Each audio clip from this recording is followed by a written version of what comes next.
इधर का बताओ, यहाँ पे यहाँ तक दिख रहा है? हाँ।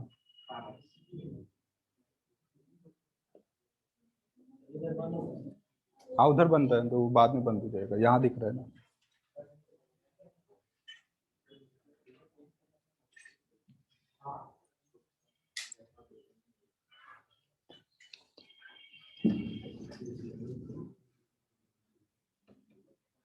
लास्ट क्लास में हम लोगों ने क्या किया था?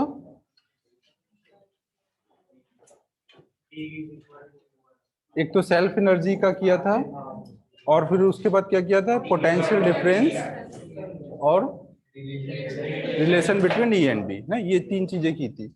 तो एक बार मैं ब्रीफली इनको रिवाइज करा देता हूँ, फिर सैटेलाइट और प्लैनेट्स के बारे में देखते हैं। तो सबसे पहले हमने देखा था सेल्फ एनर्जी क्या होता है। तो कोई भी बॉडी को बनाने के लिए जो एक्सटर्नल एजेंट को वर्क करना पड़ता है ना, और बनाने के लिए पार्टिकल्स को कहां से लेके आएगा? इन्फिनिटी से पूरी बॉडी तक लेके आना है, स्लोली लेके आना है। तो इसमें जो भी वर्क करना पड़ेगा, इसको ही हम बोलेंगे उस बॉडी की सेल्फ एनर्जी या फिर पोटेंशियल एनर्जी ना। जब हम कोई बॉडी के लिए पोटेंशियल एनर्जी निकालते हैं तो उसी को हम नाम देते हैं सेल्फ एनर्जी। जैसे 2 पार्टिकल का सिस्टम था, उसके लिए जब हमने पोटेंशियल एनर्जी निकाली तो उसको पोटेंशियल एनर्जी बोला था। बट यहाँ पे पोटेंशियल एनर्जी भी बोल सकते हैं और सेल्फ एनर्जी भी बोलते हैं ना, दोनों होता है।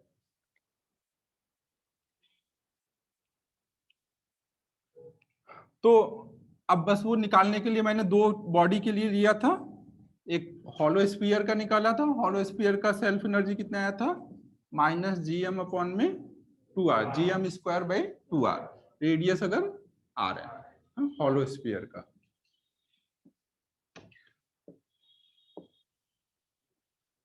सॉलिड स्फीयर का अगर हम देखें तो उसका हम लोगों ने निकाला था, उसका आया था -3/5 gm²/r ना, ये हमें याद रखना है। फिर इसके बाद नेक्स्ट हम लोगों ने देखा था पोटेंशियल डिफरेंस। पोटेंशियल डिफरेंस कोई भी 2 पॉइंट के बीच में हम लोग डिफाइन कर रहे होंगे। एक पॉइंट मान लो पॉइंट ए है, दूसरा बी है। अगर आप V A minus V B लिखते हो तो इसका मतलब होता है बी इनिशियल पॉइंट है, ए फाइनल पॉइंट है ना। जो इधर होगा उसको फाइनल पॉइंट बोलते हैं, जिसको सब्ट्रैक्ट कर रहे हैं उसको इनिशियल पॉइंट। तो ये इनिशियल पॉइंट से फाइनल पॉइंट तक हमें जाना है, तो कितना पोटेंशियल में डिफरेंस आएगा। तो करते कहते हैं कैसे हैं, अपना चिंटू आ जाएगा जो कि एक स्मॉल एम मास लेगा और स्लोली लेके जाएगा बी से ए तक। हमेशा external agent potential energy define करना हो या पोटेंशियल डिफाइन करना हो, स्लोली वर्क करेगा। तो जो भी वर्क करना पड़ा एक्सटर्नल एजेंट को from initial point two final point ना, वो वर्क डिवाइडेड बाय मास। तो इसका मतलब हुआ वर्क पर यूनिट मास देख रहे हैं ना, एम से डिवाइड कर दिया। इसको ही हम बोलेंगे potential difference between final and initial. यहाँ पे स्लोली की कंडीशन रहेगी। अगर आप एक्सटर्नल एजेंट की जगह ग्रेविटी का वर्क देख रहे हो तो स्लोली की कंडीशन हट जाएगी ना। ये उस वाले लेक्चर में नहीं बताया था, बट आप लिख सकते हो वर्क डन बाय ग्रेविटी देख रहे हो तो बस यहाँ प्लस होगा तो यहाँ माइनस आ जाएगा, क्योंकि दोनों का वर्क डन बराबर होगा डेल्टा के 0 होगा ना। पहले भी ऐसे कर चुके हैं ना, तो यहाँ स्लोली की कंडीशन नहीं होगा। तो एक हमने ये पोटेंशियल डिफरेंस के बारे में देखा था। कौन सी? क्योंकि ग्रेविटी जो है वो कंजर्वेटिव फोर्स है। अगर कंजर्वेटिव फोर्स होगा तो वहां पे वर्क डन इनिशियल और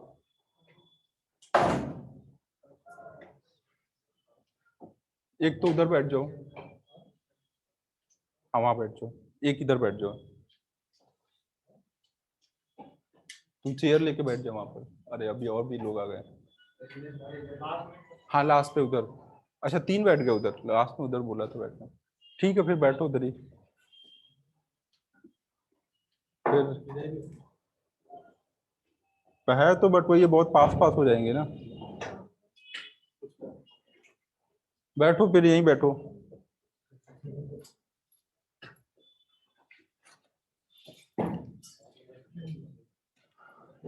ठीक है, तो ये सब लिखा हुआ है ना, केवल हम लोग रिवाइज कर रहे थे। ग्रेविटी कंजर्वेटिव फोर्स फील्ड है, तो उसका वर्क इनिशियल और फाइनल पॉइंट पे डिपेंड करेगा। आप स्लो ला रहे हो, फास्ट ला रहे हो, किस पाथ से ला रहे हो, इन सब चीजों पे डिपेंड नहीं करेगा, तो इसलिए वहां कंडीशन हटा दी। लेकिन एक्सटर्नल एजेंट में किस पाथ से जा रहे हो, कितना स्लो ला रहे हो, फास्ट ला रहे हो, वो सब डिपेंड करता है उसके बाद। ठीक है, ये सब लिखा हुआ है ना, ये बस रिवीजन करा रहा था।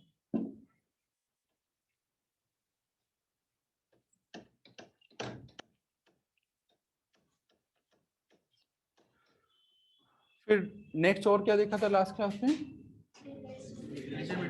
हाँ, रिलेशन बिटवीन ई एंड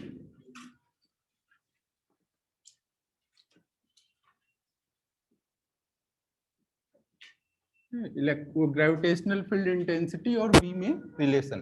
तो आपका बेसिक रिलेशन आया था potential difference between any two point जो बहुत क्लोज है, तो उसके डिफरेंस को डीबी से लिखेंगे, वो बराबर होगा ई डॉट डी आर के ना। ये बेसिक रिलेशन है। अब इसको हम दो तरीके से यूज करेंगे। अगर हमें ई निकालना है वी का यूज करके, तो इसमें डी आर इधर ले आएंगे, तो ये हो जाएगा E r equal to minus d V by d r. जिसके रिस्पेक्ट में डिफ्रेंशिएट करेंगे उस डायरेक्शन का ग्रेविटेशनल फील्ड मिल जाएगा हमें। एक्स के रिस्पेक्ट में करेंगे तो ई एक्स मिलेगा, वाई के रिस्पेक्ट में करेंगे तो वाई, ऐसे करते थे। और अगर आपको ई दिया और वी निकालना है, तो इसी रिलेशन को एज इट इज यूज करना रहेगा ना, और इंटीग्रेट करेंगे, लिमिट्स डाल देंगे यहाँ पर R1 से R2 तक, तो यहाँ पोटेंशियल आ जाएगा V1 से V2। अगर V1 पता होगा तो V2 आ जाएगा। इसके हम लोगों ने एग्जांपल्स वगैरह किए थे, तो एक बार आप सब देख लो, अगर कुछ भी डाउट रह जाता है, नहीं समझ आया, तो मुझसे केबिन में उधर बाहर पूछ लो। ठीक है, अब हम लोग नेक्स्ट टॉपिक स्टार्ट कर रहे हैं प्लैनेट्स और सैटेलाइट के बारे में। ठीक है, ये रब कर रहा हूँ।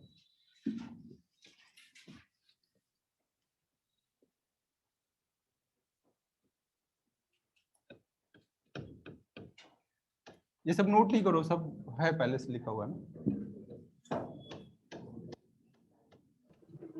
सर पर्दे बंद करो ना, नहीं तो ब्रॉड मार्कर यूज करो सर, हमें कम दिख रहा है। देखो रिकॉर्डिंग हो रही है, कोई भी दिक्कत होगी तो बाद में थोड़ा रिकॉर्डिंग देख लेना। कर्टन बंद कर दिए ना। वहां रिकॉर्ड नहीं हो रहा है, यहाँ रिकॉर्ड हो रहा है। अबे कैमरा तो यहीं से दे रहा है ना। हाँ वो बंद रहेगा, बट हो रहा है, वो देख रहा है।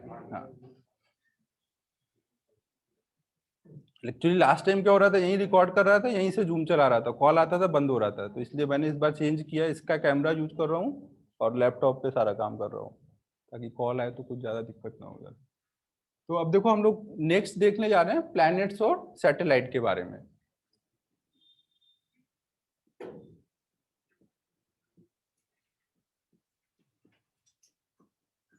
सैटेलाइट की स्पेलिंग सही लिखी है? तो वो धीमे धीमे होता रहेगा यार। हाँ उतना पता चल रहा है यार, अब इससे ज्यादा नहीं हो पाएगा। तो सबसे पहले तो ये बताओ कि सैटेलाइट कौन होता है, प्लैनेट्स कौन होता है, किसको बोलेंगे कि प्लैनेट है? Very good. किसको सैटेलाइट बोलेंगे, ये तो भूतड़ा बता देगा। मून। तो मून ही केवल सैटेलाइट नहीं हो, ऐसे बेसिक जनरल डेफिनेशन क्या बोलेंगे कि जो प्लैनेट्स के अराउंड घूमे ना। तो हमें पता है कि जो सैटेलाइट होंगे वो रिवॉल्व कर रहे होंगे प्लैनेट्स के अराउंड,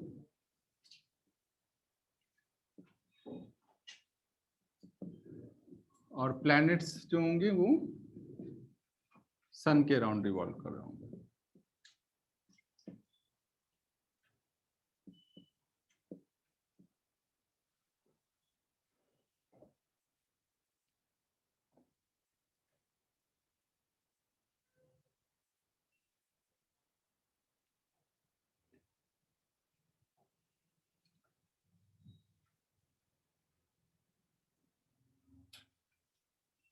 कुछ कुछ लोग क्लास में आए थे, उन्होंने नाम नहीं बताया था।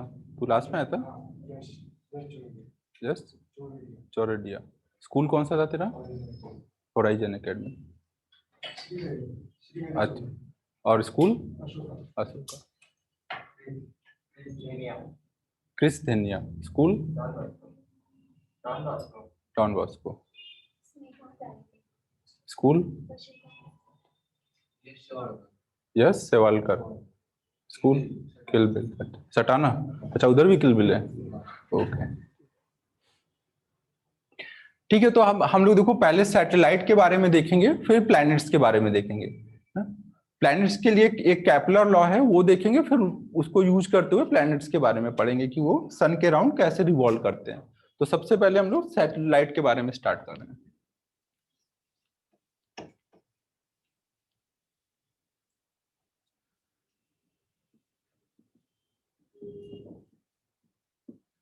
सपोज हमारे पास कोई प्लैनेट है जिसका मास m है और रेडियस कुछ r है, और इसके अराउंड कोई सैटेलाइट ले लिया जिसका मास स्मॉल m है। अगर वो इसके अराउंड रिवॉल्व कर रहा है एक सर्कुलर ऑर्बिट में, देखो ऑर्बिट सर्कुलर भी हो सकता है इलिप्टिकल भी हो सकता है, ये अभी हम लोग पढ़ेंगे केपलर लॉ में ना, वो थोड़ी देर बाद पढ़ेंगे। बट अभी हम मान लेते हैं कि अगर कोई सर्कुलर ऑर्बिट में रिवॉल्व कर रहा है तो क्या क्या होगा वो पढ़ते हैं, क्योंकि नॉर्मली जो अपन को सैटेलाइट मिलेंगे वो सर्कुलर वाले मिलेंगे। तो पहले ये कर लेते हैं फिर जनरल वाला देखेंगे। तो अगर कोई ऑर्बिटल सर्कुलर, कोई सैटेलाइट सर्कुलर पाथ पे चल रहा है तो उसको कौन सा फोर्स लगेगा? कोई फोर्स चाहिए या नहीं चाहिए? Centripetal force.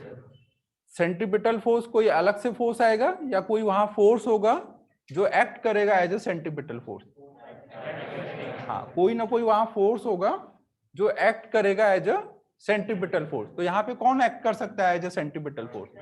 ग्रेविटेशनल फोर्स, वही एक है ना। कितना फोर्स लग रहा होगा? अगर मान लो इसके ऑर्बिटल का रेडियस स्मॉल आ रहा है ना, इसके सेंटर से यहाँ तक की डिस्टेंस स्मॉल आ रहा है, तो इसको कितना सेंट्रीपिटल फोर्स चाहिए होगा? mv²/r। अगर इसकी ऑर्बिटल में स्पीड v नॉट है, vo से डिनोट कर दिया है ना, अगर ये vo से चल रहा है तो ये इसको सेंट्रीपिटल फोर्स चाहिए। और यहाँ पे ये सेंट्रीपिटल फोर्स कौन दे सकता है? Gravitational force. कितना लग रहा होगा यहाँ gravitational force? g m upon में r²। तो अब यहाँ से हम m की वैल्यू निकाल सकते हैं। m यहाँ से ये कट कर दो, r कट कर दो। अगर हमें ऑर्बिटल का रेडियस पता है और प्लैनेट का मास पता है तो हम उससे ऑर्बिटल में कोई भी ऑब्जेक्ट जो मूव कर रहा होगा उसकी स्पीड निकाल सकते हैं। यहाँ पे देखो जो ऑब्जेक्ट है जो आर रेडियस में घूम रहा है उसकी जो ऑर्बिटल स्पीड है वो क्या ऑब्जेक्ट के मास पे डिपेंड कर रही है? मतलब एक मैं बहुत बड़ा सैटेलाइट लाके यहाँ पे छोड़ दूं तो उसको भी उतनी स्पीड देनी पड़ेगी, या एक छोटा सा पत्थर रखूं और उसको फेंक दूं यहाँ पे तो यही सेम स्पीड दूंगा तो वो भी सेम पाथ पे चलेगा ना। तो ऑब्जेक्ट के मास पर, सैटेलाइट के मास पर ऑर्बिटल स्पीड डिपेंड नहीं करती है ना, इसको हम बोलते हैं orbital speed.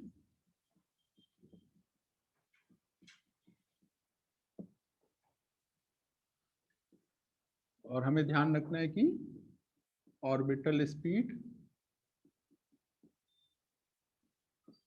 does not depend on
copy भरनी है या ऐसे खाली रखनी है?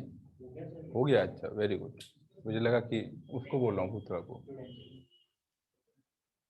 उत्तरा का कुछ ऐसा प्लान है कि 2 साल में एक ही कॉपी यूज करेगा। तो अब देखो, अगर ये सैटेलाइट v0 स्पीड से चल रहा है और हम ये निकालें कि इसकी काइनेटिक एनर्जी कितनी है, तो क्या निकाल सकते हैं ना? कितनी होगी काइनेटिक एनर्जी?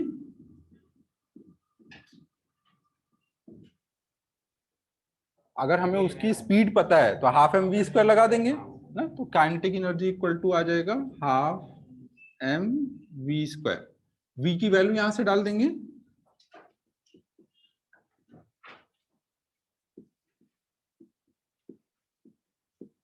तो ये कितना हो जाएगा? जी एम एम अपॉन में 2r।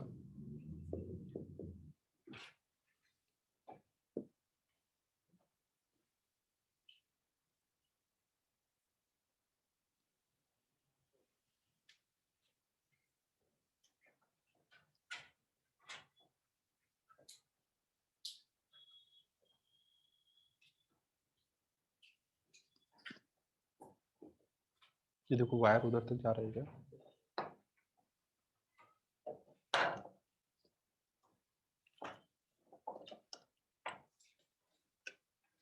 अच्छा वहां तक, एक सेकंड, रिस्की है यार, कहीं तुम्हारा हाथ वाथ लगा तो ये नीचे चला जाएगा। उल्टा तो कर दूंगा लेकिन फिर भी ये दिक्कत रहेगी कि इधर जो बैठेगा कभी भी डिस्टर्ब हो सकता है।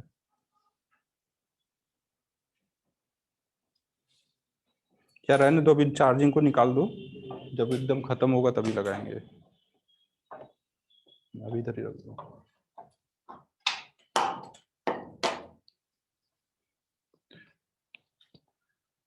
अब देखो, हमने ये सैटेलाइट की काइनेटिक एनर्जी निकाल ली। हम यहाँ पे क्या पोटेंशियल एनर्जी निकाल सकते हैं सैटेलाइट की? कैसे निकालेंगे? हाँ, पोटेंशियल ही निकालेंगे, बट कैसे निकालेंगे? बहुत जल्दी समझ गया तू। हाँ, 2 पॉइंट मास मान के, जो कि r डिस्टेंस पे है। हमारे पास पता है ना फॉर्मूला, 2 पॉइंट मास अगर r डिस्टेंस पे है तो पोटेंशियल एनर्जी का फॉर्मूला क्या रहता है? -g m1 m2 by small r, जो भी उनके बीच की डिस्टेंस होगी। तो ऐसे लेकर के हम यहाँ पे बोल सकते हैं कि पोटेंशियल एनर्जी कितनी हो रखी है?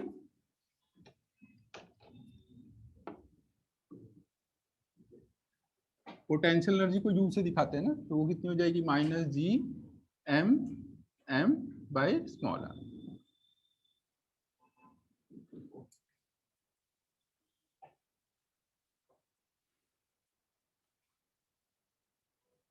अब पोटेंशियल पता है, काइनेटिक पता है, तो हम वो बता सकते हैं टोटल एनर्जी कितनी होगी ना? कितनी होनी चाहिए टोटल एनर्जी?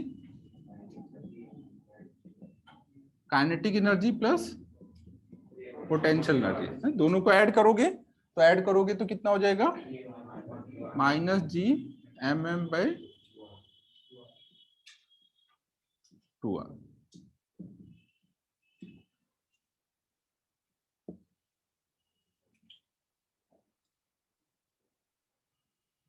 यहाँ पे टोटल एनर्जी नेगेटिव है, ये क्या रिप्रेजेंट कर रहा है?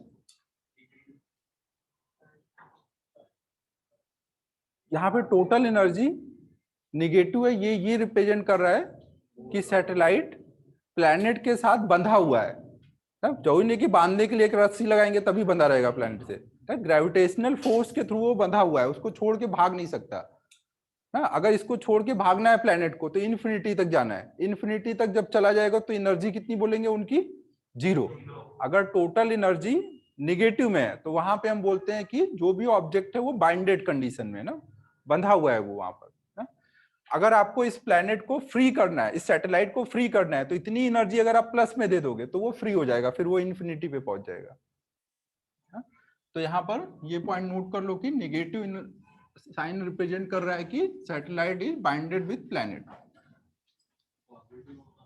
पॉजिटिव होता है मतलब वो सैटेलाइट प्लैनेट से बंधा हुआ नहीं है, फिर वो सैटेलाइट प्लैनेट को छोड़ के चला गया होता अब तक। अगर पॉजिटिव होगा ना, यहाँ पे कोई भी ऑब्जेक्ट जो भी रखे हैं सब अर्थ से बंधे हुए हैं, अगर उनकी एनर्जी प्लस में हुई तो वो सब छोड़ के चले जाएंगे। तो यहाँ पे निगेटिव साइन क्या इंडिकेट कर रहे हैं?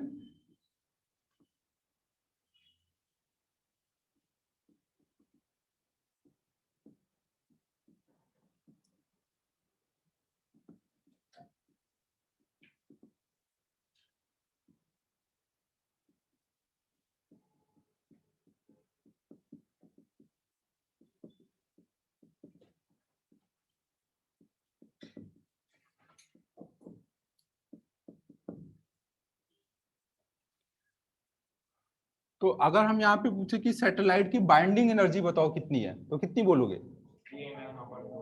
हाँ, जितनी उसकी टोटल एनर्जी माइनस में है उतनी अगर हम प्लस में दे देंगे एनर्जी तो टोटल जीरो हो जाएगा।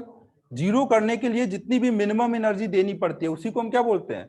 Binding energy. तो यहाँ पे बाइंडिंग एनर्जी ऑफ सैटेलाइट कितनी बोलेंगे?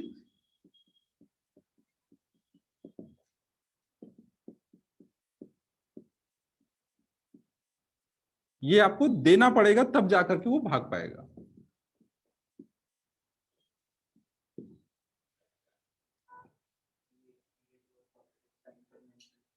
हाँ, अगर आपने इन्फिनिटी पे जीरो माना हुआ है उसके अकॉर्डिंग ये सब बात चल रही है। पोटेंशियल एनर्जी का जब हम ये एक्सप्रेशन यूज कर रहे हैं तो इसका मतलब हमने माना हुआ है कि इन्फिनिटी पे जीरो है, तब आर डिस्टेंस पे ये लिख रहे हैं ना, तो वो सब लेते हुए ये बात चल रही है। रेफरेंस इन्फिनिटी पे है तब के लिए ये लिखा हुआ है निगेटिव वगैरह। अगर हमने कुछ नहीं बोला, डायरेक्ट ये फॉर्मूला लिख दिया है, तो आप समझ जाओ कि रेफरेंस इन्फिनिटी है ना। अगर मैं बार बार नहीं बोल रहा हूँ, रेफरेंस की बात नहीं कर रहा हूँ, तो रेफरेंस इन्फिनिटी है। अगर कुछ चेंज होगा तो मैं बताऊंगा ना, अगर नहीं बोला है तो मतलब रेफरेंस इन्फिनिटी है। ठीक है, तो हमें इतनी एनर्जी देनी पड़ेगी। अब ये एनर्जी अगर मान लो आप दे रहे हो किसी सैटेलाइट को, तो कैसे दोगे? स्पीड लाके दोगे ना, उसकी स्पीड बढ़ाओगे, काइनेटिक एनर्जी उसमें ऐड करोगे ना, तो उसकी जो पहले से काइनेटिक एनर्जी है उसमें इतनी और काइनेटिक एनर्जी ऐड कर दोगे, तो जो नई काइनेटिक एनर्जी आएगी वो पहले से बढ़ चुकी होगी ना। तो अगर आपको इतनी एनर्जी देनी है तो उसकी स्पीड कितनी बढ़ा देनी चाहिए हमें? पहले से उसके पास इतनी स्पीड है और हमें कुछ और बढ़ाना है ताकि कितना उसकी टोटल एनर्जी बढ़ जाए। टोटल बढ़ेगा मतलब कौन बढ़ेगा यहाँ पर? काइनेटिक बढ़ेगा, पोटेंशियल तो उतना ही रहेगा। अगर आप टोटल एनर्जी बढ़ाना चाह रहे हो इतने अमाउंट से, तो क्या बढ़ाओगे आप? काइनेटिक एनर्जी बढ़ाओगे ना। तो मान लो आपने इसको, अगर क्वेश्चन ये है कि अगर मेरे को इतनी बाइंडिंग एनर्जी देनी है तो उसके लिए मैं उसकी स्पीड कितना बढ़ा दूं, नई स्पीड कितनी कर दूं कि वो भाग जाए अर्थ को, प्लैनेट को छोड़ करके ना, मतलब उसकी एस्केप वेलोसिटी निकाल रहा हूं।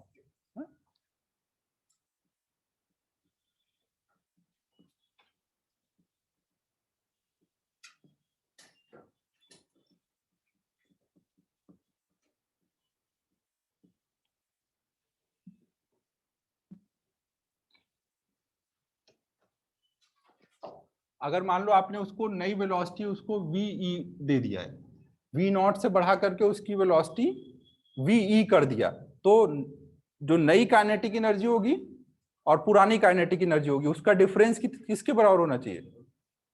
जितना आपने दिया है। काइनेटिक ही बढ़ा के दोगे ना, आपके पास फाइनल काइनेटिक कुछ आ गई है, इनिशियल कुछ थी, तो जो डिफरेंस है उतना आपने बढ़ाया है, और आपको कितना बढ़ाना था? अगर उसको एस्केप कराना है तो इतना बढ़ाना था ना, तो ये बराबर होगा GMM में 2। नई काइनेटिक एनर्जी को क्या लिखोगे? हाफ एम वी का स्क्वायर ना, और पुरानी काइनेटिक एनर्जी कितनी थी? हाफ एम वी नॉट का स्क्वायर। शुरू में भी चल रहा था ना सैटेलाइट, शुरू में इतनी थी।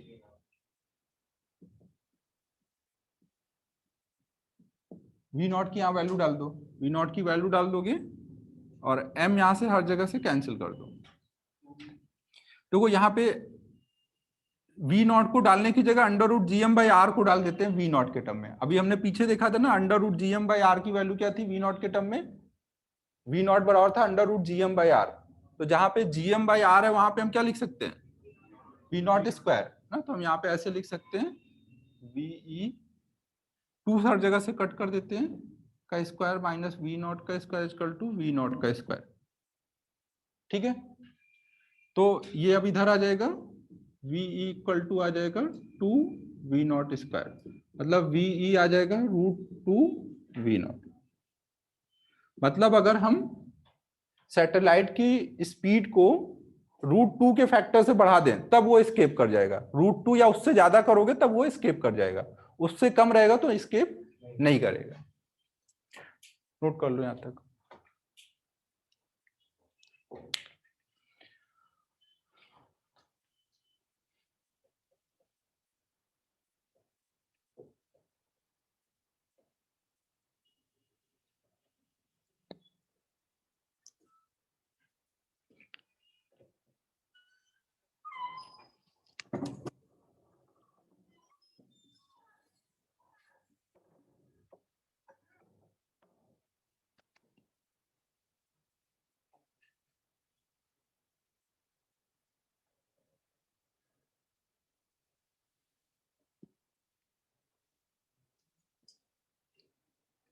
ये आपको याद रखना है ना, कभी भी कोई सैटेलाइट को बोला जाए स्केप कराना है तो उसकी वेलोसिटी कितनी कर दें, तो √2 के फैक्टर से बढ़ा देनी है।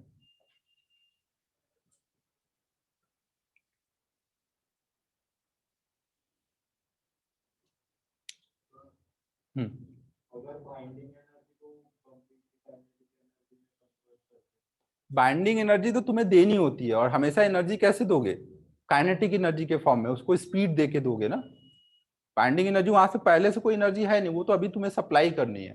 तो सप्लाई कैसे करोगे, उसको उठा के फेंकोगे, स्पीड दोगे। तो स्पीड जब इतनी काइनेटिक एनर्जी हो कि वो इतने के बराबर बढ़ जाए एनर्जी, तो आपका पार्टिकल स्किप कर पाएगा। ये सेटअप कर दो।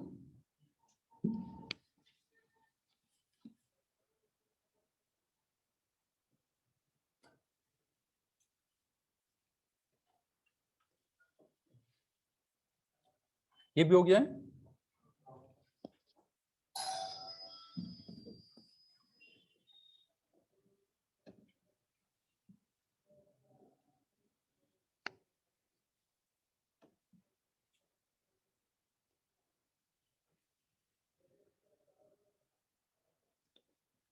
अगर हम सैटेलाइट के लिए ग्राफ ड्रॉ करें, टोटल एनर्जी हमें पता है, टोटल एनर्जी कितनी आई हुई है, -Gm/m/2r। तो टोटल एनर्जी का अगर हम आर के साथ ग्राफ ड्रॉ करें तो कैसा होगा वो, निगेटिव है एनर्जी, मतलब ये निगेटिव वाले ग्राफ एक्सिस के सामने बनाएंगे ना। आर तो पॉजिटिव है ना, आर डिस्टेंस है ना, टोटल एनर्जी निगेटिव है तो इधर नीचे के साइड दिखाएंगे ना। और जब आर की वैल्यू टेंडिंग टू 0 होगा तो ये टेंडिंग टू माइनस इनफाइनाइट होगा ना, और जब आर टेंडिंग टू इनफाइनाइट होगा तो ये टेंडिंग टू 0 होगा। तो ग्राफ कैसे जा रहा होगा, कुछ ऐसे जा रहा होगा। ठीक है, सेम वे में अब काइनेटिक एनर्जी का ग्राफ ड्रॉ करो।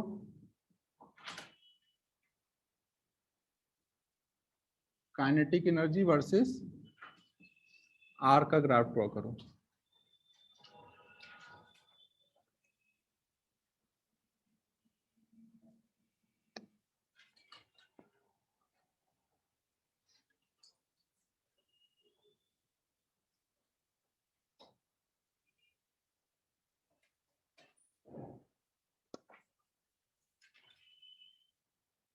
हाँ आदित्य सही बोल रहा है, सेम मिरर इमेज ना, बस यहाँ पे एनर्जी अब क्या हो गई है, प्लस में हो गई है, और मैग्नीट्यूड में तो सेम ही है ना। तो यहाँ पे क्या हो जाएगा, जब r टेंडिंग टू 0 है तो ये टेंडिंग टू इनफाइनाइट है, और जब ये r टेंडिंग टू इनफाइनाइट होगा तो 0 पर आ रहा होगा। तो ऐसे हो जाएगा।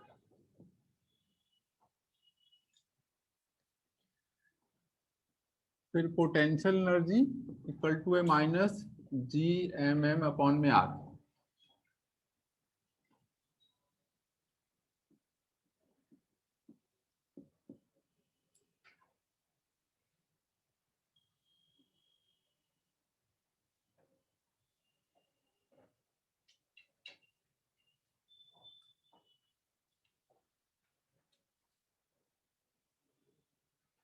हाँ टोटल एनर्जी के ग्राफ जैसा, बस उसमें मैग्नीट्यूड में ये और ज्यादा निगेटिव हो गया है ना, उसका डबल निगेटिव हो गया है ना। किसी आर पे अगर टोटल एनर्जी -5 है तो उसी आर पे टोटल पोटेंशियल एनर्जी -10 होगी, तो ग्राफ थोड़ा और नीचे चला जाएगा। यहाँ पे हम ग्राफ, अगर आपका टोटल एनर्जी का ग्राफ ये वाला है, टोटल एनर्जी का, तो पोटेंशियल एनर्जी का उसके भी नीचे से जाएगा ना, ये पोटेंशियल एनर्जी का है क्योंकि और ज्यादा नीचे चला गया है।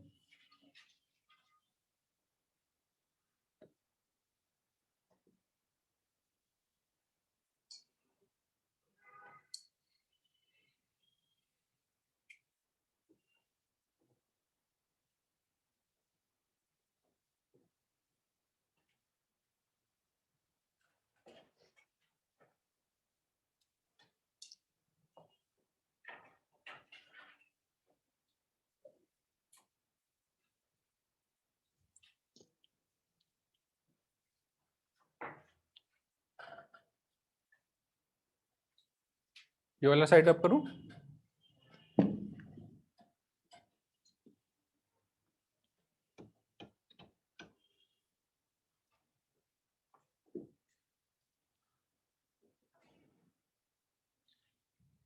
सपोज कोई प्लेनेट है जिसका मास m है और इसके अराउंड एक स्मॉल मास का एक सैटेलाइट रिवॉल्व कर रहा है। अगर उसका रेडियस r है तो हमें बताना है कि अगर ये रिवॉल्व कर रहा है तो उसके रिवॉल्व करने का टाइम पीरियड कितना होगा।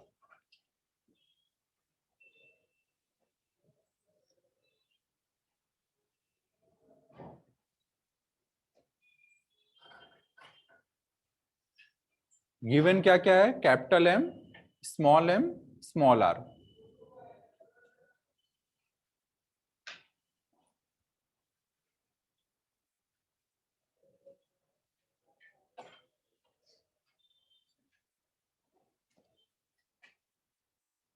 क्वेश्चन देखो ये है कि सैटेलाइट जब ऑर्बिटल में घूम रहा है तो उसको एक कंप्लीट रोटेशन के लिए कितना टाइम लगेगा, कंप्लीट रिवॉल्यूशन के लिए।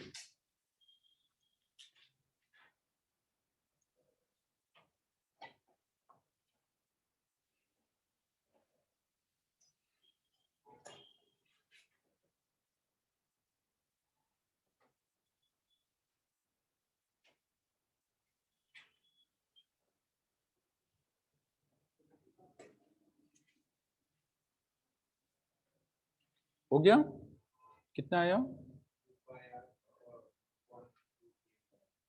हाँ, तो आपको देखो स्पीड पता है और एक रोटेशन में कितना चलेगा डिस्टेंस पता है, तो डिस्टेंस अपॉन स्पीड कर देंगे, टाइम निकालना है। तो यहाँ पे क्या क्या हो जाएगा, हमें पता है अगर वो r रेडियस में चल रहा है तो स्पीड क्या रही होगी उसकी,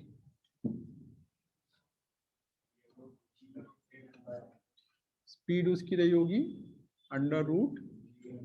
√g/m/r। हमेशा m किसका रहेगा, प्लैनेट का रहेगा ना, सैटेलाइट के मास पे डिपेंड नहीं करेगा।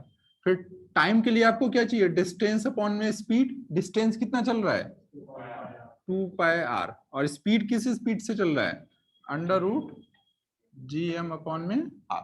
तो इसको हम लोग सॉल्व करेंगे तो ये हो जाएगा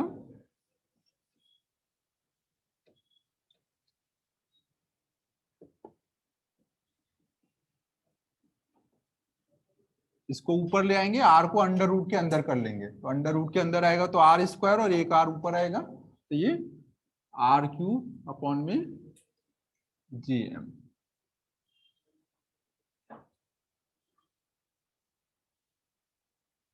ना, इससे हमें क्या पता चल रहा है, एक तो आपको ये याद रखना है और साथ में ये ध्यान रखना है कि t जो होगा वो प्रोपोर्शनल टू है √r³। अंडर रूट को उधर ले जाएंगे तो हम बोल सकते हैं t² प्रोपोर्शनल टू है r³ के। मतलब अगर ऑर्बिटल का रेडियस चेंज होगा, कई सारे सैटेलाइट हैं वो अलग अलग रेडियस में घूम रहे हैं, तो उनका टाइम पीरियड कैसे चेंज हो रहा होगा, t² प्रोपोर्शनल टू r³ ना। अगर सेम प्लेनेट के अराउंड अलग अलग रेडियस में कई सारे सैटेलाइट हैं तो उनके लिए हम लोग ये एक्सप्रेशन यूज कर सकते हैं, t1²/t2² r1³ अगर एक का टाइम पीरियड पता है, रेडियस पता है, दूसरे का रेडियस किया है, टाइम पीरियड निकालना है, तो हम ऐसे डायरेक्ट सॉल्व कर लेंगे।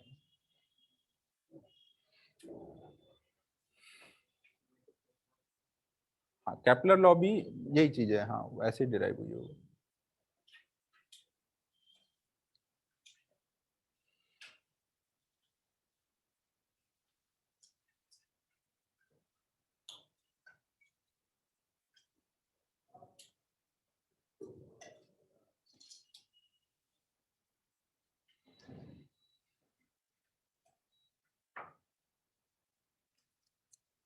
गर्मी अगर ज्यादा होगी तो एसी चला लिया जाए, थोड़ा वही है, सेफ नहीं है ना।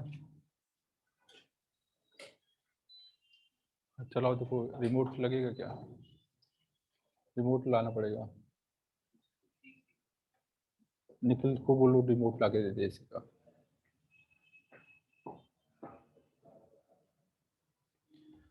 तब करूं,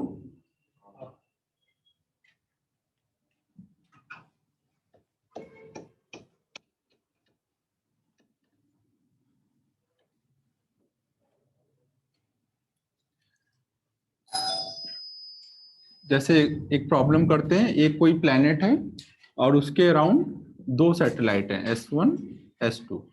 S1 का रेडियस कुछ r0 है और इसका टाइम पीरियड कुछ t0 है, और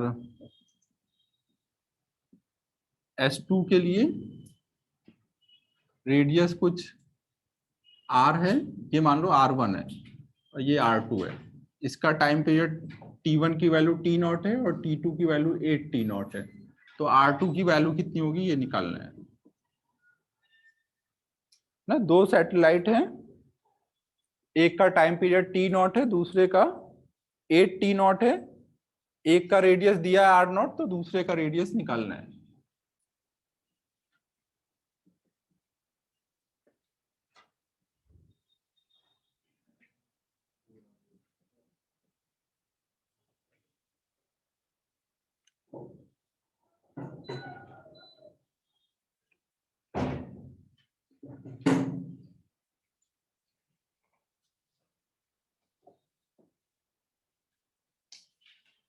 चला क्या?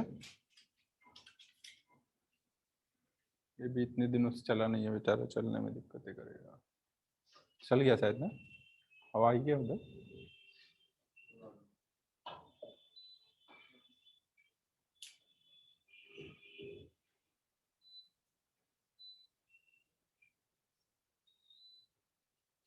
अब तो चल जाना चाहिए।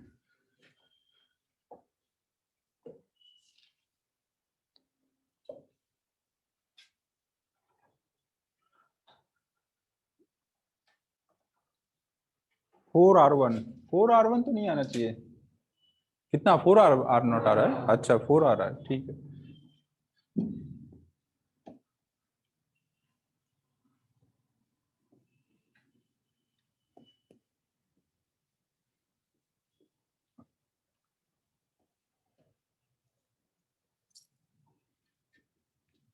तो हम लोग ये लगा देंगे T1 square by T2 square equal to R1 cube upon R2 cube.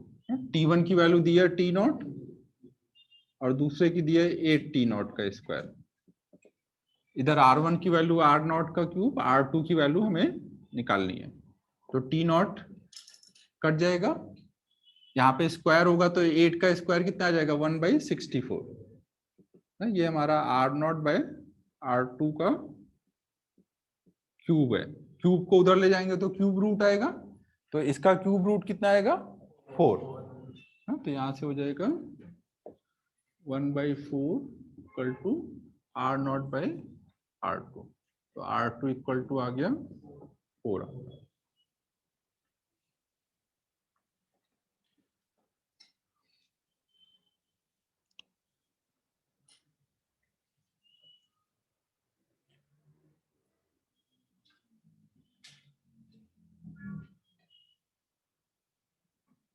इसी क्वेश्चन का सेकेंड पार्ट नोट कर लूं। ये फर्स्ट पार्ट था, find angular speed of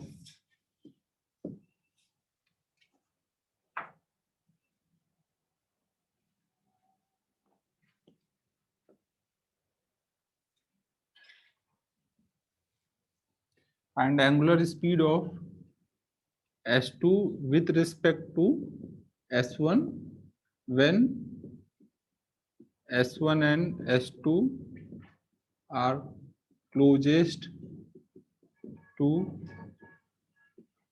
each other।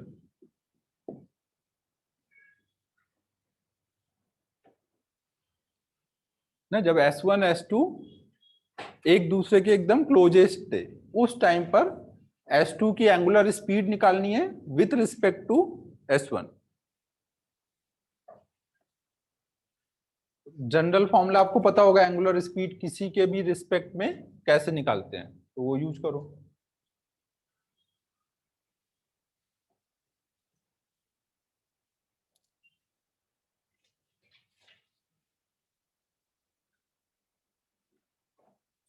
मैं बोल दे रहा हूं ना, जिनको नहीं दिख रहा है, find angular speed of S2 with respect to S1 when S1 and S2 are closest to each other।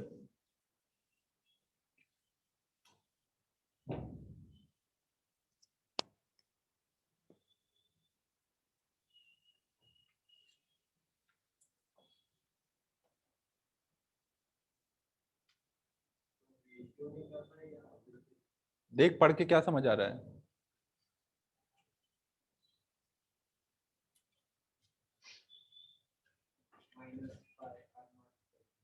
-5। अच्छा,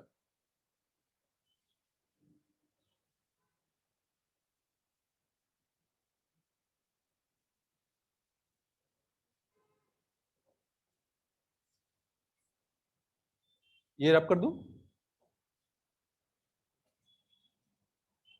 ठीक है हुआ।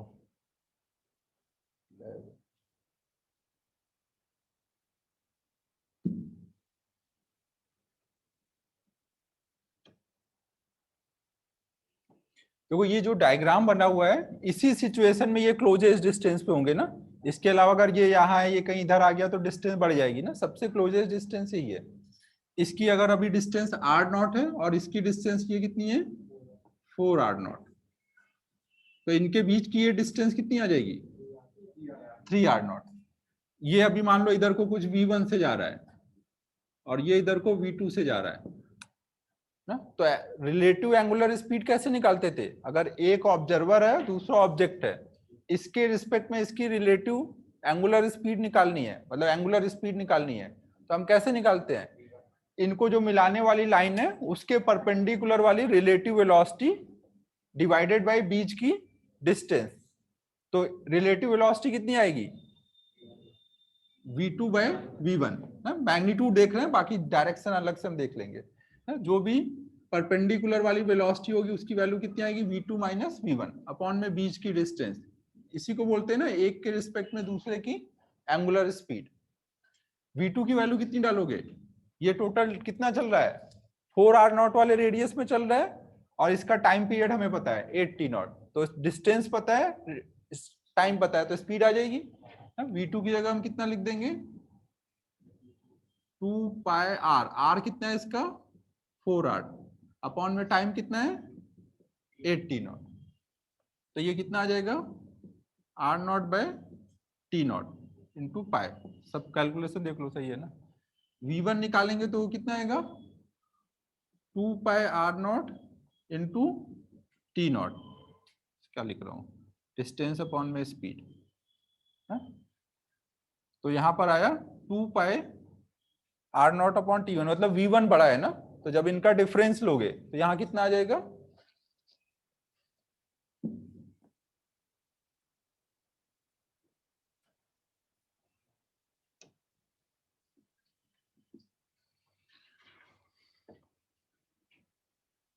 v2 माइनस v1 जब सब्ट्रैक्ट करेंगे तो ये बचेगा कितना माइनस बता रहा है कि ये जब ये देख रहा होगा तो ये पीछे को जा रहा होगा ना। और मैग्नीट्यूड कितना आ रहा है r0 पाई r0 अपॉन t0 ना। ये हो गया अपॉन में डिस्टेंस। डिस्टेंस कितनी है 3r0 ना।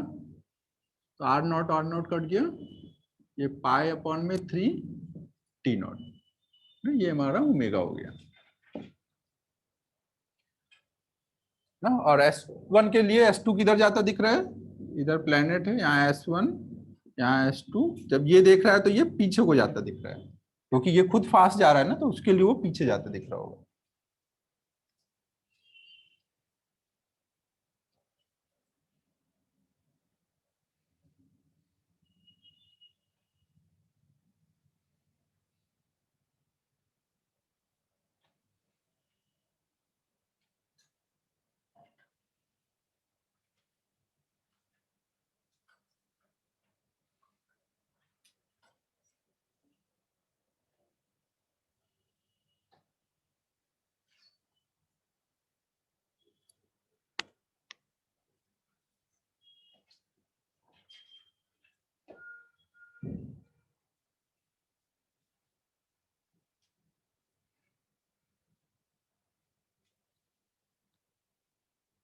ओमेगा का जनरल फॉर्मूला क्या था, बी रिलेटिव का परपेंडिकुलर वाला कंपोनेंट ना, परपेंडिकुलर हमेशा अपॉन में बीच की डिस्टेंस।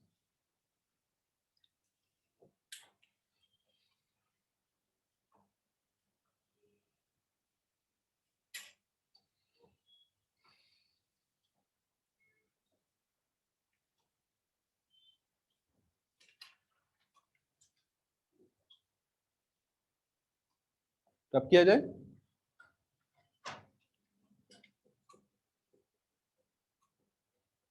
क्या हुआ?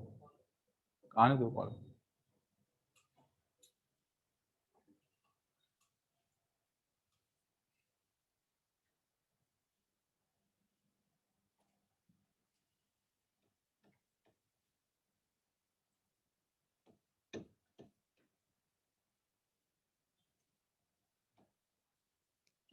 अब एक नेक्स्ट प्रॉब्लम करते हैं। सपोज कोई प्लैनेट है, इसके अराउंड किसी सैटेलाइट में अपना चिंटू आ गया है और ये इसमें घूम रहा है। चिंटू का मास कुछ m1 ले लेते हैं, सैटेलाइट का मास कुछ m ले लेते हैं और प्लैनेट का मास कैपिटल M है। ये r रेडियस के इसमें घूम रहा है। तो हमें बताना है कि चिंटू को अपना वेट कितना फील हो रहा होगा सैटेलाइट में। क्वेश्चन क्या है? फाइंड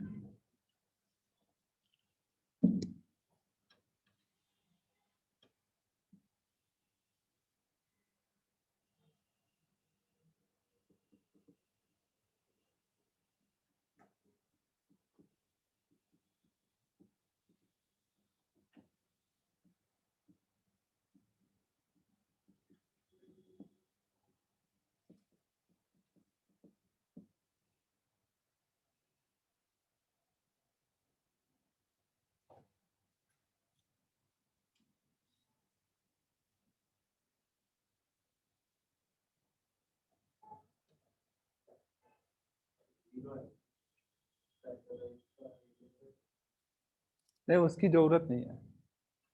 सैटेलाइट का साइज बहुत छोटा है in comparison to radius of orbit.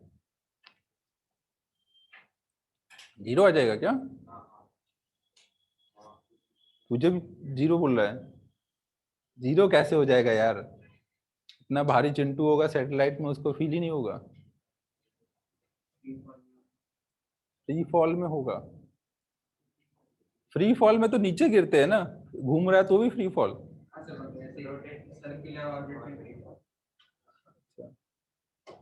Aryan, free fall मतलब क्या समझता है?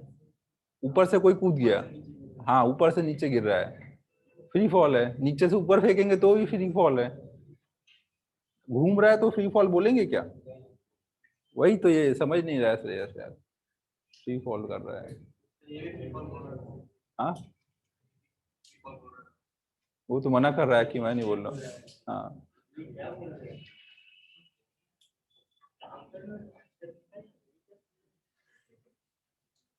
फ्री फॉल की डेफिनेशन पता है किसी को? फ्री फॉल मतलब क्या?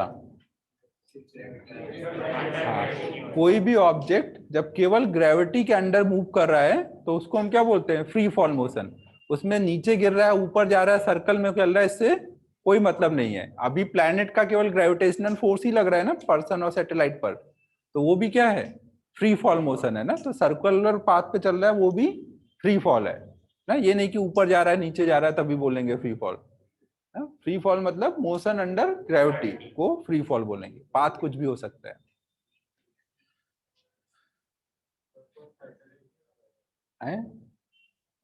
सैटेलाइट जो है ना वो प्लैनेट के कंपैरिजन में बहुत छोटा है, तो उसका इफेक्ट जब प्लैनेट का इफेक्ट ले रहे होंगे तो नहीं लेंगे।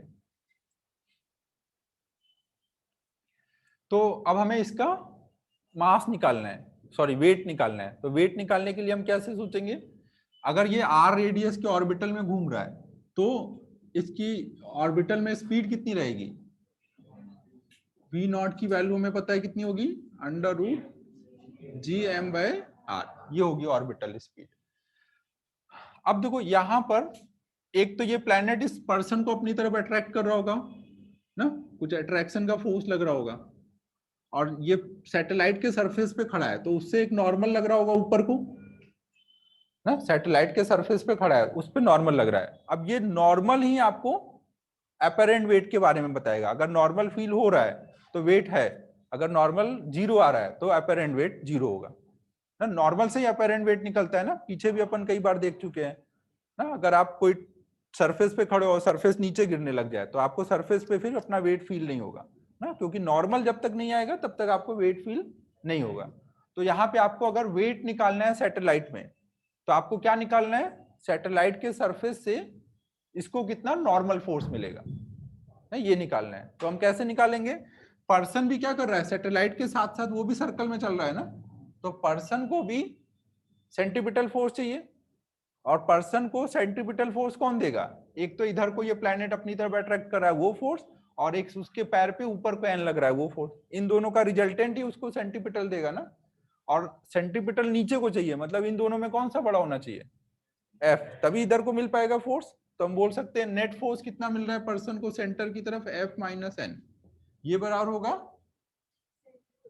Centripetal force. अब अगर सैटेलाइट v नॉट स्पीड से चल रहा है, तो पर्सन कितनी स्पीड से चल रहा होगा पाथ, सर्कुलर पाथ पे, v नॉट से ही चल रहा होगा, साथ साथ ही चलेगा ना।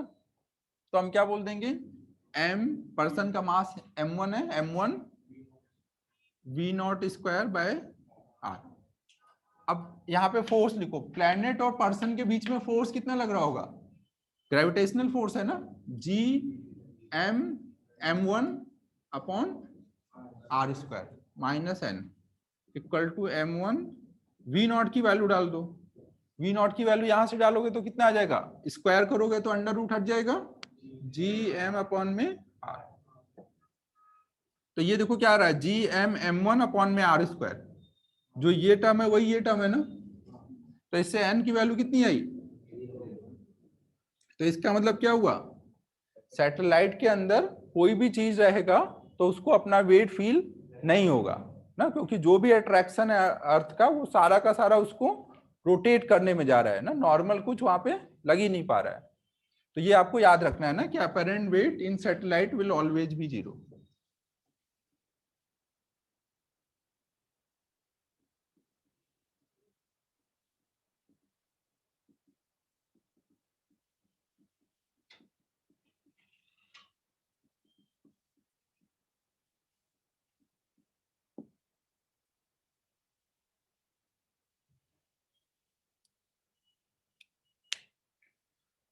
ना इसको हम लोग बोलते हैं वेटलेसनेस ना, सैटेलाइट में हमें वेटलेसनेस फील होता है।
सब करूं,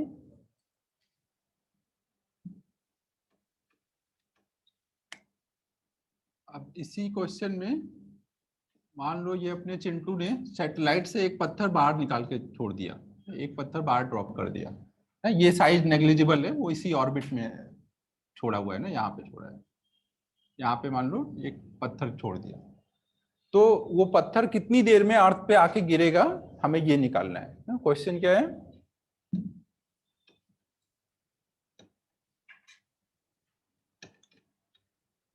a stone is dropped from satellite, find time taken by stone to reach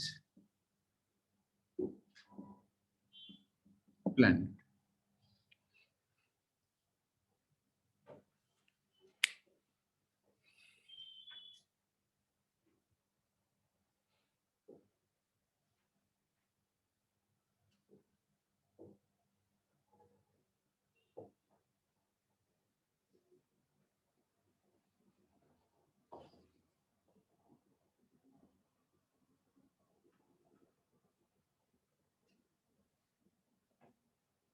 question सबको क्लियर हो गया है ना?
हाँ सर, यू सही बोल रही है।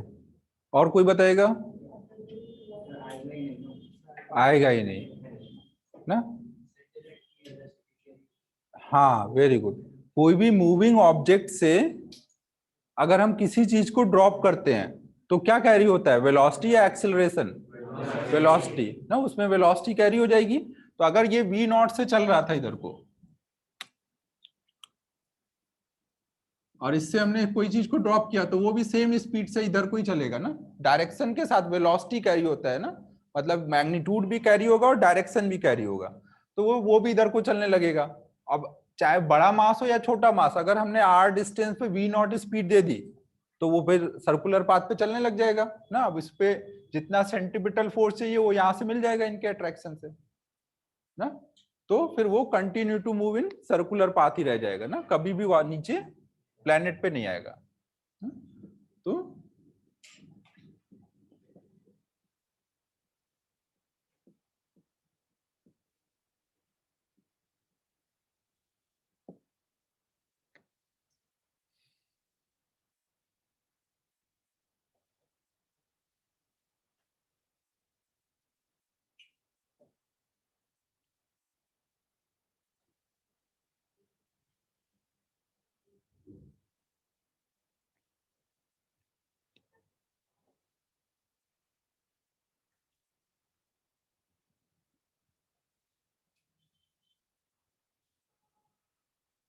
फिर इसके बाद हम लोग अब एक सैटेलाइट के बारे में देखने जा रहे हैं जिसको बोलते हैं जियो स्टेशनरी सैटेलाइट।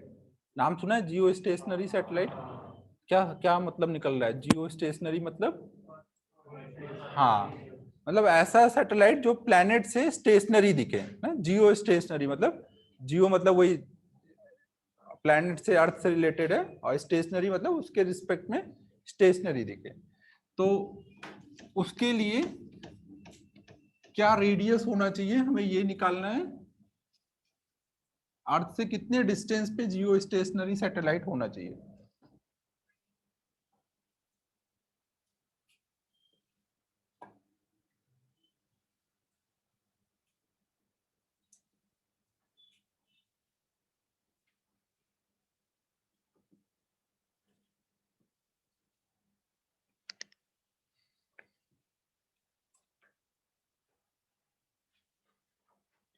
आर्यन, थ्रो करने की बात नहीं हो रही थी ना लास्ट क्वेश्चन में? लास्ट क्वेश्चन में ड्रॉप करने की बात हुई थी ना। थ्रो करने वाला अभी हम लोग आगे पढ़ेंगे। ड्रॉप करेंगे सैटेलाइट से तो क्या होगा, अभी मैंने वो बताया। नेक्स्ट अब हम लोग देख रहे हैं जियो स्टेशनरी सैटेलाइट। तो हमें पता है कि जैसे हमने अर्थ लिया ना, हमने अर्थ लिया अगर, तो अर्थ अपने एक्सिस पे घूम रहा होगा। कितने टाइम पीरियड से घूमता है अर्थ अपने एक्सिस पे? 365 दिन ना, तो नहीं बताया था? कितने दिन में घूमता है? 24 आवर ना। एक बार पूरा घूमने में 24 आवर्स लगेंगे।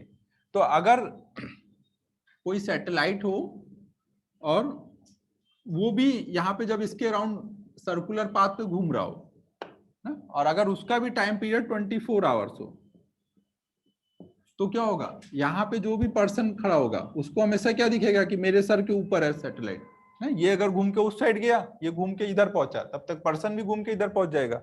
उसको हमेशा दिखेगा कि सैटेलाइट रुका हुआ है ना। तो जियो स्टेशनरी सैटेलाइट के लिए क्या जरूरी है?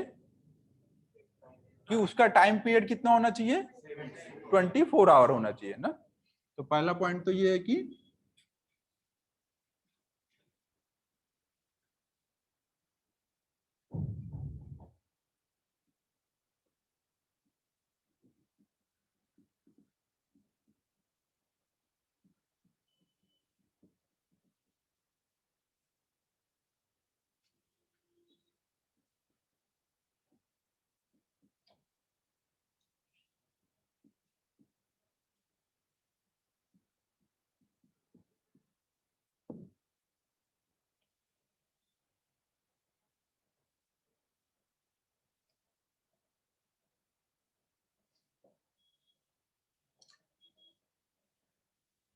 फिर नेक्स्ट आता है कि जियो स्टेशनरी सैटेलाइट का जो ऑर्बिट है वो कैसा पॉसिबल है। अगर मैं, एक तो ये इक्वेटर वाला जो सर्कल है इसके ऊपर होना चाहिए, या फिर कोई भी मैं ऐसे सर्कल ले लूं, कैसा सर्कल होना चाहिए। अगर मान लो वो कोई ऐसे पाथ पे घूम रहा है ना, ये हमारा अर्थ है, और अगर वो कोई ऐसे ऑर्बिट में घूम रहा है ना, इस टाइप से घूम रहा है ऐसे, और ये ऐसे घूम रहा है, तो स्टेशनरी हो पाएगा, नहीं हो पाएगा ना। क्योंकि ये मान लो यहाँ वाला पर्सन है, वो उसको अभी यहाँ दिख रहा है ना, वो घूम के उधर उस साइड गया, तब तक ये कुछ अलग डायरेक्शन में चला जाएगा, हमेशा उसके ऊपर नहीं दिख पाएगा। तो ये जो जियो स्टेशनरी और सैटेलाइट का जो ऑर्बिट होना चाहिए वो हमेशा इक्वेटर वाले प्लेन के ऊपर होना चाहिए ना, हमेशा इक्वेटर वाले प्लेन के ऊपर ही होना चाहिए। तो ये पॉसिबल नहीं है ना। तो नेक्स्ट पॉइंट ये नोट कर लो कि ये नोट करो, फिर लिखता हूं।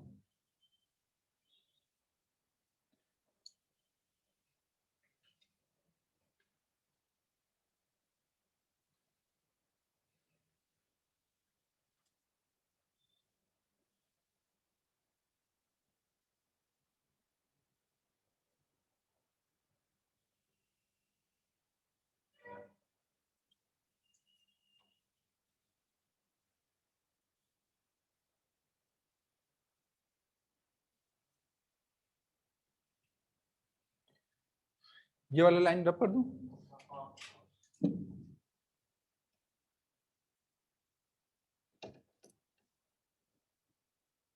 जियो स्टेशनरी ऑर्बिट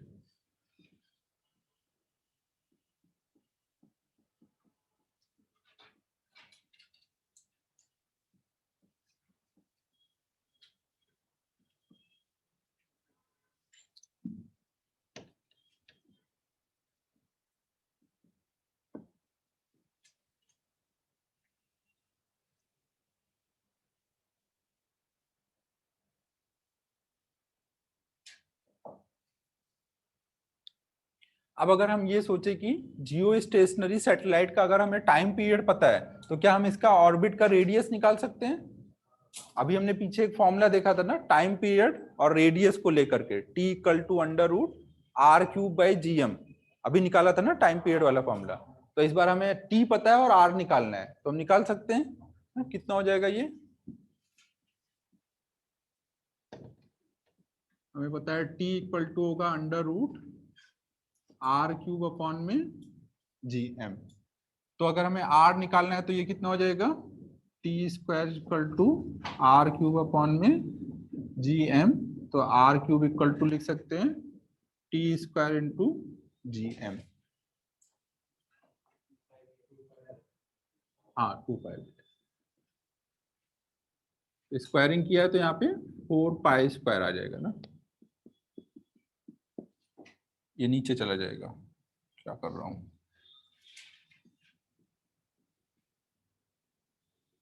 सही है ना सब कुछ। अब देखो हमें अर्थ का या प्लैनेट का मास नहीं गिवन रहेगा, मोस्टली रेडियस पता रहेगा। अर्थ के लिए मोस्टली ऐसा होगा कि रेडियस पता होगा, तो हम उसके जी को यूज करके, हमें पता है जी इक्वल टू कितना होता है, G M by r square. तो जी एम की वैल्यू यहां से निकाल सकते हैं, जी इंटू आर स्क्वायर लिख देंगे, तो ये हो जाएगा t square into G into r square upon में 4 पाई स्क्वायर। पाई स्क्वायर लगभग किसके बराबर होगा, 10 के करीब होता है। ये भी 10 के करीब है, तो इनको कैंसिल कर देंगे ना। आर की वैल्यू डालेंगे, टी की वैल्यू डालेंगे, कैलकुलेशन अब कर सकते हो ना। टी की वैल्यू डाल दो, आर को रहने दो ऐसे ही, बस टी की वैल्यू डाल दो। फिर अंडर रूट वगैरह लोगे तो आर की वैल्यू जो करीब आएगी वो 7 आर के करीब आएगी ना। ये आपको याद रखना है कि अर्थ के रेडियस का 7 टाइम करीब आता है जियो स्टेशनरी सैटेलाइट का रेडियस। अगर आपको हाइट पूछी जाए सरफेस से तो कितनी बताओगे? सरफेस से हाइट जियो स्टेशनरी की 6 आर ना, क्योंकि एक आर हटाओगे ना फिर सरफेस से, ये सेंटर से डिस्टेंस है। आर की वैल्यू करीब होती है 6300 किलोमीटर, तो ये करीब कितना हो जा रहा है 4200 किलोमीटर के आसपास ये रहता है। और हाइट अगर देखोगे तो करीब कितना आ जाएगा 3700 के आसपास आता है कुछ। तो एक रफली पता होना चाहिए ना, एग्जैक्ट वैल्यू उतना नहीं कोई पूछेगा, रफली पता रहेगा तो हो जाएगा काम।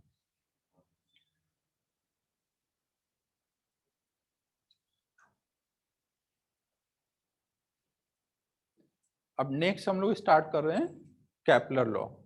टस्टर तो मैं खोज रहा हूँ, हाथ में ही लिया हुआ।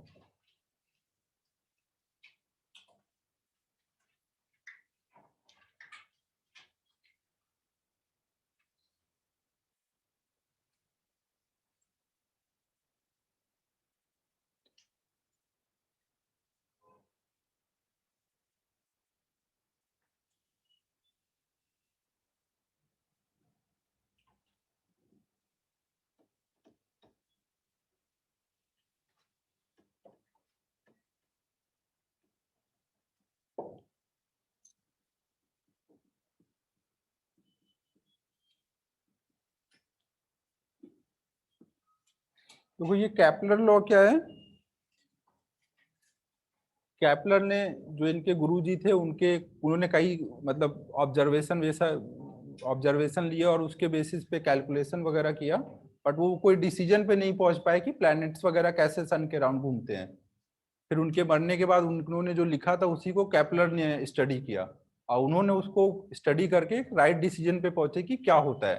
तो उन्होंने, कैपलर ने बस जो उनके गुरुजी थे बस उनके जो भी पेपर वगैरह था उसको पढ़ के लॉ दिया इन्होंने।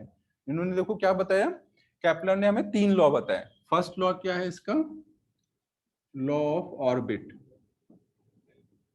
फर्स्ट लॉ में उन्होंने बताया कि सन के अराउंड जो भी प्लैनेट्स होते हैं वो 2 टाइप के ही ऑर्बिट में रिवॉल्व कर सकते हैं। या तो वो ऑर्बिट सर्कुलर होगा, या फिर वो ऑर्बिट इलिप्टिकल होगा। अगर वो इलिप्टिकल होगा तो इलिप्स में 2 फोकस होते हैं, सन कोई एक फोकस पे होगा, या तो इधर वाले पे या इधर वाले पे। और अगर सर्कुलर है तो वो सेंटर पे होगा। तो पहला लॉ ऑफ लैग ऑर्बिट क्या है कि all the planets revolve around sun in circular और इलिप्टिकल ऑर्बिट। नोट कर लो इसको।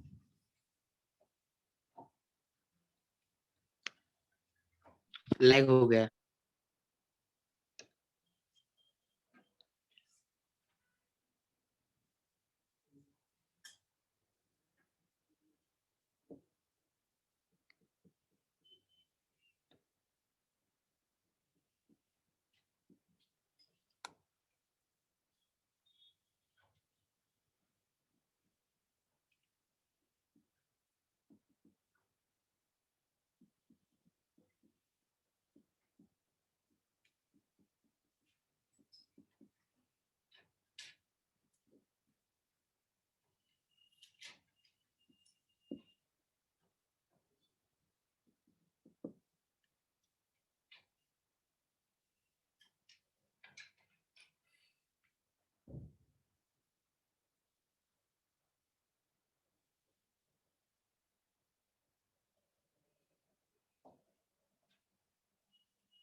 एक बार उधर टच करो ऐसे स्क्रीन पर, स्क्रीन पे टच करना। कॉल आया था ना?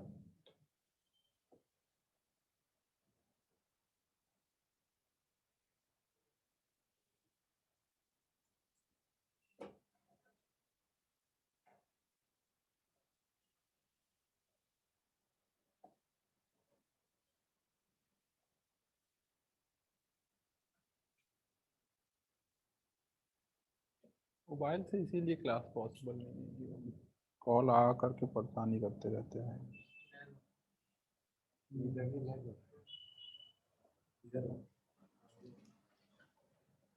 अभी आया सही? अब आ गया, अभी हो गया सही?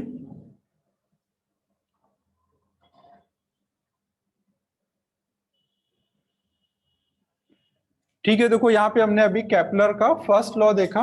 फर्स्ट लॉ में उन्होंने बताया कि सारे जो भी प्लैनेट होंगे वो सन के अराउंड सर्कुलर ऑर्बिट में रिवॉल्व करते हैं या फिर इलिप्टिकल ऑर्बिट में रिवॉल्व करते हैं ना, यही फर्स्ट लॉ लिखना है। फिर वही हो रहा है, अरे यार बैटरी भी गई।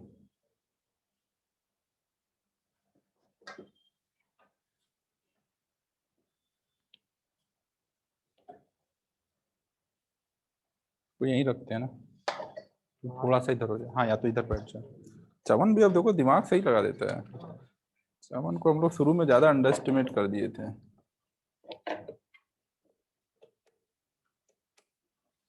बस संभाल के रखना ना, गिराना नहीं।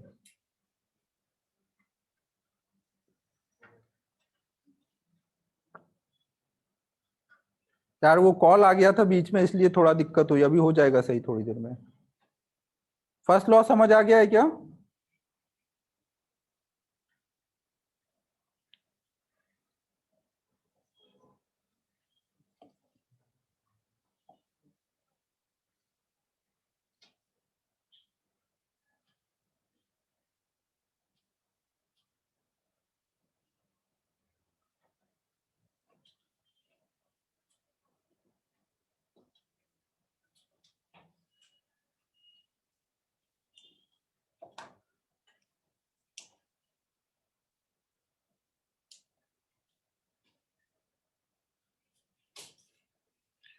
ठीक है, नोट हो गया। ये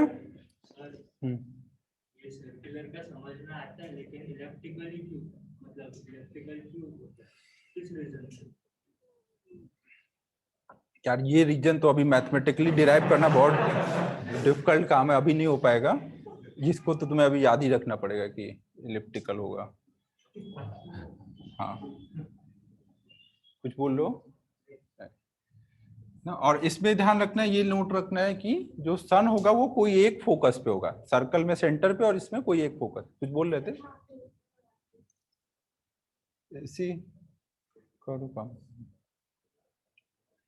तो फैन ऊपर कर देते हैं, थोड़ी देर बंद ही कर देते हैं यार, ये भी नहीं काम कर रहा है, क्या हो गया है?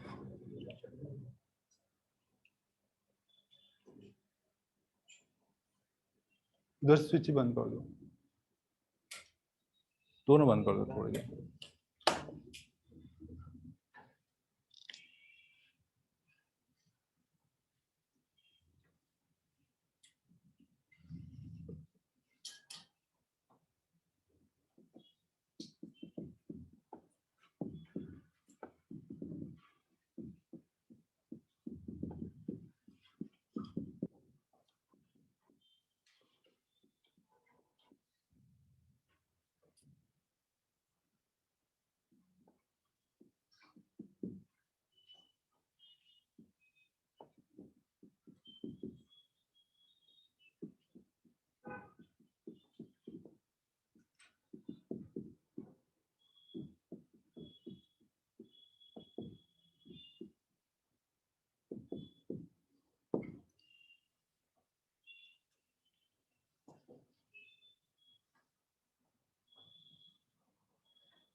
अभी हुआ क्या सही कुछ? फोकस इलिप्स में दो पॉइंट होते हैं, ये शुरू में बताया हुआ है इलिप्स के बारे में, थोड़ा सा वो देख लो शुरू का वीडियो इलिप्स वाला।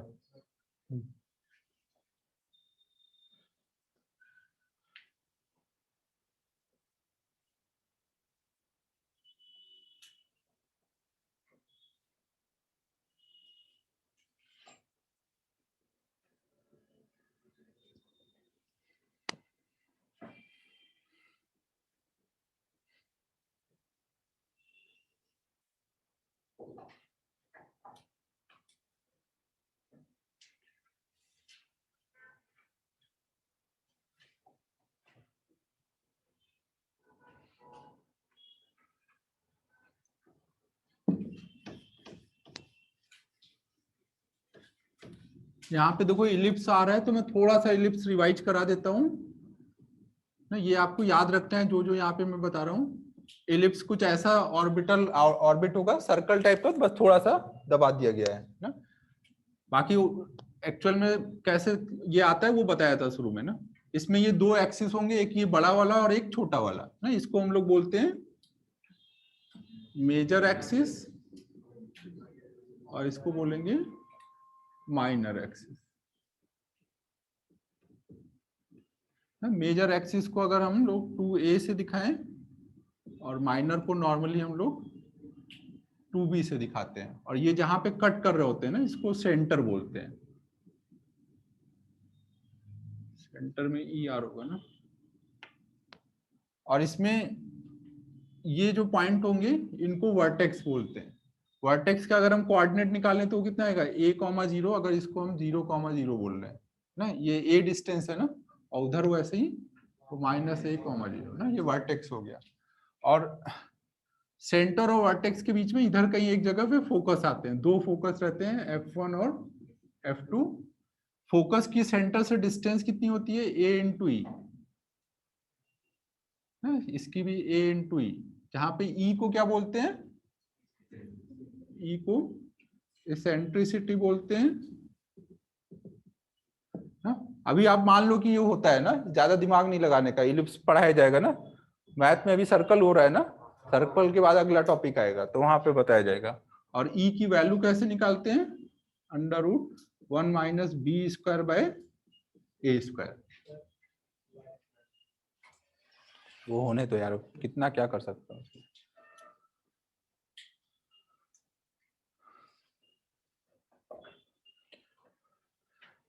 जो भी लैग वगैरह हो रहा है बाद में वीडियो देख लेना ना, अब क्या करूं मैं इसमें। और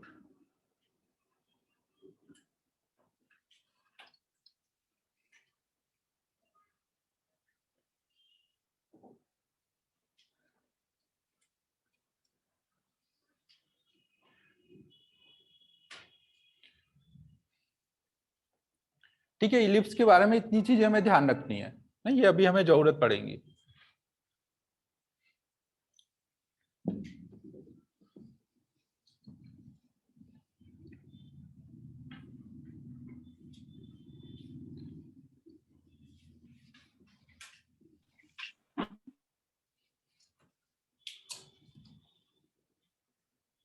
अब सेकेंड लॉ देख रहे हैं, सेकेंड लॉ को हम लोग बोलते हैं लॉ ऑफ एरियल वेलोसिटी।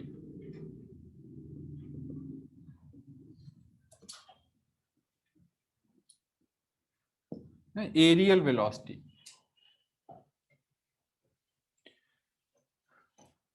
नहीं देखो ये एरियल वेलोसिटी वाला लॉ क्या है, अगर कोई मान लो प्लैनेट किसी ऐसे इलिप्टिकल पाथ पे चल रहा है ना, और सन कोई एक फोकस पे है, तो कोई भी टाइम पे सन से प्लैनेट को मिलाने वाली ये जो लाइन होगी ना, इसको हम नाम देते हैं रेडियस वेक्टर।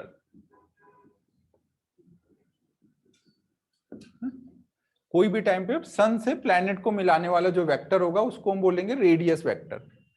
तो अब देखो जैसे जैसे ये प्लैनेट घूमता जाएगा, ये रेडियस वेक्टर भी घूमता जा रहा होगा। मान लो यहां से यहां है तो रेडियस वेक्टर घूम के यहां आ चुका होगा, तो इतनी देर में इसने कुछ एरिया कवर किया, इस रेडियस वेक्टर ने कितना एरिया कवर किया, कुछ ये मान लो डी एरिया कवर किया, एक छोटे से dt टाइम में ये इधर गया है। टाइम कितना लगा, एक छोटा सा dt टाइम में, डायग्राम में बड़ा दिखाया, थोड़ा सा आगे गया तो हमने कुछ एरिया देखा। तो ये देखा जाता है कि ये जो एरिया कवर्ड आता है per unit time, dt time में dA हुआ तो पर सेकेंड कितना हुआ dA/dt ना, इसकी वैल्यू हमेशा कांस्टेंट आती है ना। आप यहां से यहां dt देखो, या कहीं यहाँ पे देखो एक छोटे से dt टाइम में कितना एरिया कवर हुआ, या यहाँ देखो कोई भी जगह पर आप पर सेकेंड कितना एरिया कवर हो रहा है, वो अगर आप निकालोगे तो हर जगह कांस्टेंट आता है। अगर कांस्टेंट है तो आप बड़े इंटरवल के लिए भी निकाल सकते हो, यहाँ डेल्टा टी टाइम के लिए देखो, यहाँ डेल्टा टी टाइम के लिए, यहाँ डेल्टा टी टाइम, हर जगह जो वो एरिया कवर करेगा डेल्टा टी टाइम में, रेडियस वेक्टर, वो हर जगह सेम आता है ना। तो ये लॉ ऑफ एरियल वेलोसिटी क्या बोलता है कि area swept by radius vector radius vector in equal time interval will always be equal. अगर हमने इक्वल टाइम इंटरवल लिया तो हर जगह वो इक्वल इक्वल आ रहा होगा। तो ये लिख लेते हैं, उधर वाला साइड अप कर रहा हूं।